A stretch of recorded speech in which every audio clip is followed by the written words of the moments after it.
ধ্বংস নয়, প্রতিশোধ নয়, প্রতিহিংসা নয়, ভালোবাসা, শান্তি ও জ্ঞান ভিত্তিক সমাজ গড়ে তুলি। বিসমিল্লাহির রহমানির রহিম। আসসালামু আলাইকুম। দীর্ঘদিন অসুস্থ থাকার পর আপনাদের সামনে কথা বলতে পারার জন্য আল্লাহর কাছে শুকরিয়া আদায় করছি। আমার কারাবন্দী অবস্থায় আপনারা আমার কারামুক্তি ও রোগ মুক্তির জন্য সংগ্রাম করেছেন, দোয়া করেছেন। সেজন্য আমি আপনাদের সকলকে ধন্যবাদ জানাচ্ছি। দীর্ঘ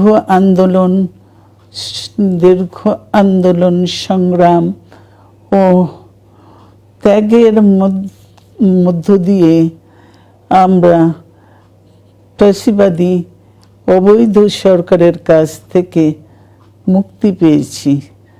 আমি আন্তরিক ধন্যবাদ জানাতে চাই আমাদের বীর সন্তানদের, যারা মরণপণ সংগ্রাম করে এই অসম্ভবকে সম্ভব করেছে। শত শত শহীদদের জানাই শ্রদ্ধা।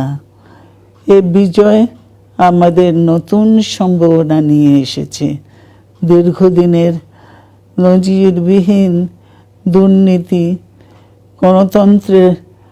গণতন্ত্রের ধ্বংসের স্তূপের মধ্য থেকে আমাদের নির্মাণ করতে হবে এক সমৃদ্ধ বাংলাদেশ। ছাত্র তরুণরাই আমাদের ভবিষ্যৎ।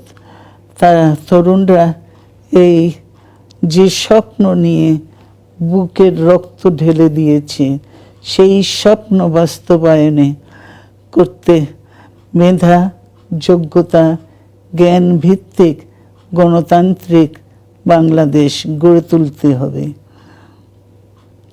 শোষণহীন সমৃদ্ধ বাংলাদেশ। সকল ধর্মের গোত্রের অধিকার নিশ্চিত করতে হবে। শান্তি, প্রগতি আর সাম্যের ভিত্তিতে আধুনিক বাংলাদেশ নির্মাণে আসুন আমরা তরুণদের হাত শক্তিশালী করি।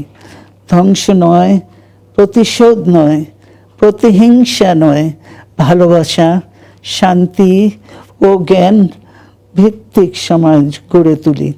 আল্লাহ হাফেজ। বাংলাদেশ জিন্দাবাদ।